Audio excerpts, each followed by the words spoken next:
This morning, while I was having breakfast and doing a little bit of studying, as I do most mornings, I was thinking about breaking habits. Breaking habits and learning to see differently. If I look at my own life, I had for many years the habit of judging other people as being wrong, judging myself as guilty. So I saw guilt within me and I saw guilt in other people. And this was quite an addictive habit, and it was very difficult to break. In fact, I didn't break it alone. I happened across a wonderful book while I was in Germany. It was called A Course in Miracles. It's quite a title, isn't it? But I read it. I couldn't put it down. In fact, I couldn't put it down for several years. And it was to be an absolute game changer in my life.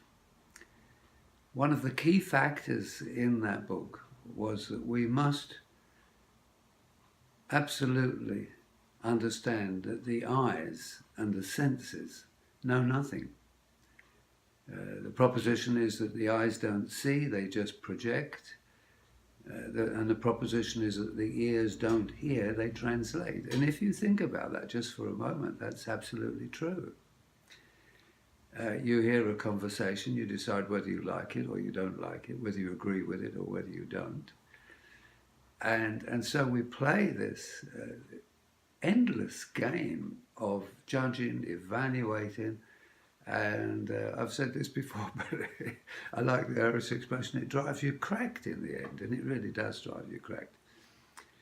So what the Course of Miracles suggests, and I can validate this from my own personal experience, is that we need a new experience. We need to see with the inner eye, or as they call it, vision, with vision.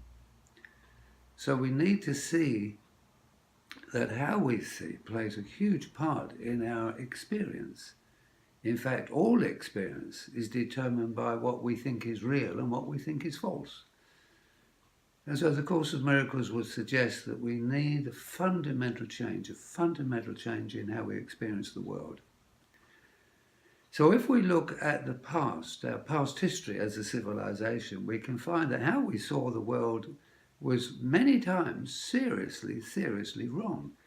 If we take, for example, the earth was flat, that was a paradigm in the Egyptian times. And now the Egyptians weren't stupid. You know, they were actually quite sharp in many ways.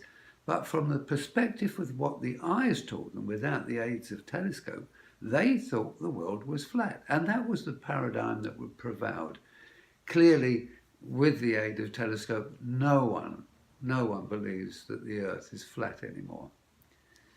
The second major shift that we needed to make, we absolutely, not so long ago, maybe 400 or 500 years ago, we thought the earth was the center of the universe.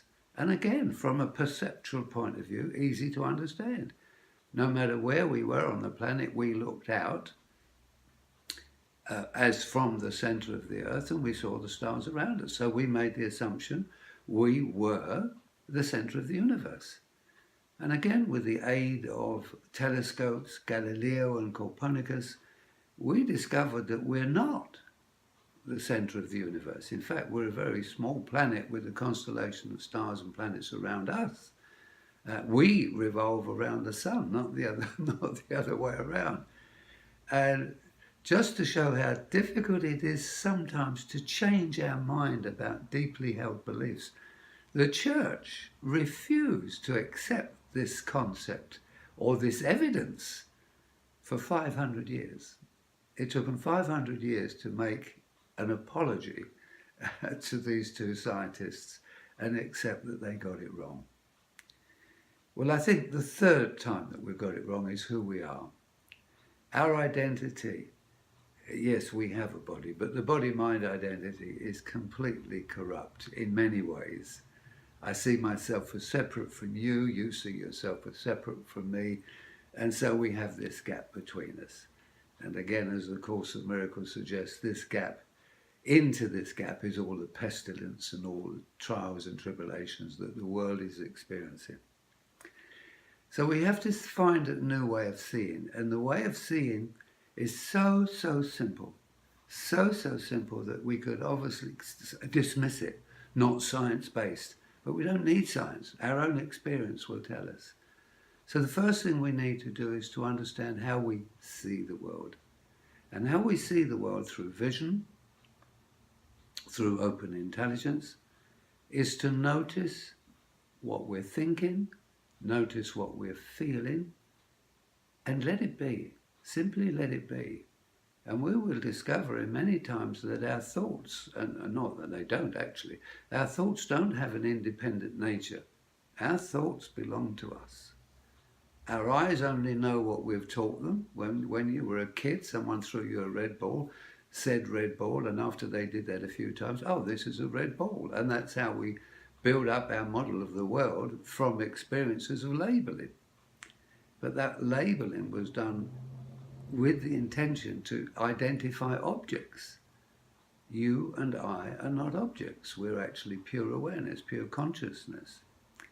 And so to the degree that we could accept, even just for a few moments, that we actually are pure consciousness, we are pure awareness, and all we need to do is to practice short moments of seeing things as being okay, getting angry, be okay with that emotion, be okay with the thought, it's that twit out there that's causing me this anger, but do nothing about it, just accept it and let it self-release.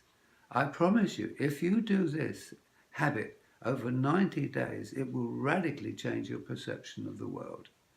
This is the third paradigm, learning to know our true identity as complete oneness. Thanks.